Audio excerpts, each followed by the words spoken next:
যে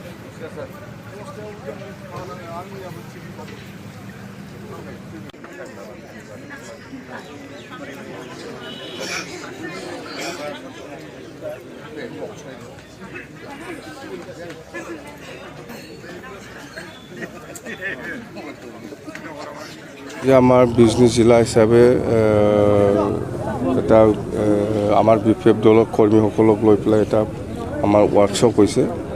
ইয়াত আমি আলোচনা কৰিছোঁ যে আমি বিপিএফ দলটো বিজনেছ জিলাত কেনেকৈ আমি ষ্ট্ৰং কৰিব পাৰিম তাৰ বিষয়ে লৈ আমি আলোচনা কৰিছোঁ। আৰু আমি যোৱা 17 তাৰিখ আৰু 18 তাৰিখ নৱেম্বৰত BTC এছেম্বলিত আমি অপজিশ্যন হিচাপে কি প্ৰশ্ন কৰিছিলে আৰু ইয়াৰ উত্তৰ কি পাইছে আমি এইবিলাক গোটেই কথাটো আমি আমাৰ দলৰ কৰ্মীসকলক আমি জনাইছোঁ।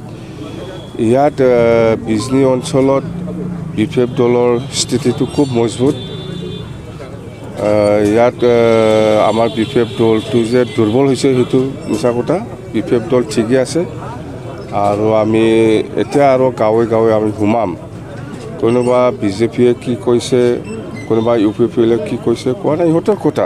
চবে নিজৰ দলটো ষ্ট্ৰং বুলি কয়, এইটোতো উপায় নাই, ক'ব লাগে। চবে নিজকে ষ্ট্ৰং বুলি কয়।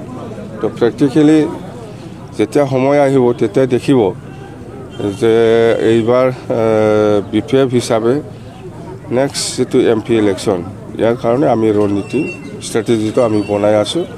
আমাৰ কথাটো হ'ল সকলো জাতি জনগোষ্ঠীক লৈ পেলাই অঞ্চলত কেনেকৈ পিছ আনিব পাৰে, অঞ্চলত কেনেকৈ আমাৰ মাজত ইউনিটিটো ৰাখিব পাৰে, এই অঞ্চলত কেনেকৈ আমি উন্নতি কৰিব পাৰে, তাৰ কাৰণেহে আমি বিপিএফ দলে জন্ম হৈছে। আৰু বিপিএফ দলে সদায় কৈ আহিছোঁ যে 2003 চনত 10 ফেব্ৰুৱাৰীলৈকে যিমান জাতি জনগোষ্ঠী আছে সকলো BTCৰ বাসিন্দা। ইয়াত BTCত কোনোবা জংঘলত থকা বা কোনোবা খাছলেণ্ডত থকা বা কোনোবা একচনীয়া মাটিত থকাসকলক উচ্ছেদ কৰাৰ কোনো পলিচি নাই BPFৰ। এই চুক্তিৰ মতে, চুক্তিৰ স্পিৰিট মতে চবকে মাটিৰ পাট্টাহে দিব লাগে। এইটো স্পিৰিটত আমি কাম কৰি আহিছোঁ, মাটিৰ পাট্টাও দি আহিছোঁ আৰু দিব। আৰু প্ৰমোদ বৰাই আজি যিটো ইলেকশ্যনৰ কথা কৈ থাকে কিন্তু সেইটো আমি সদায় বিৰোধিতা কৰিম। আমি সেইটো কেতিয়াও ছাপৰ্ট নকৰিম।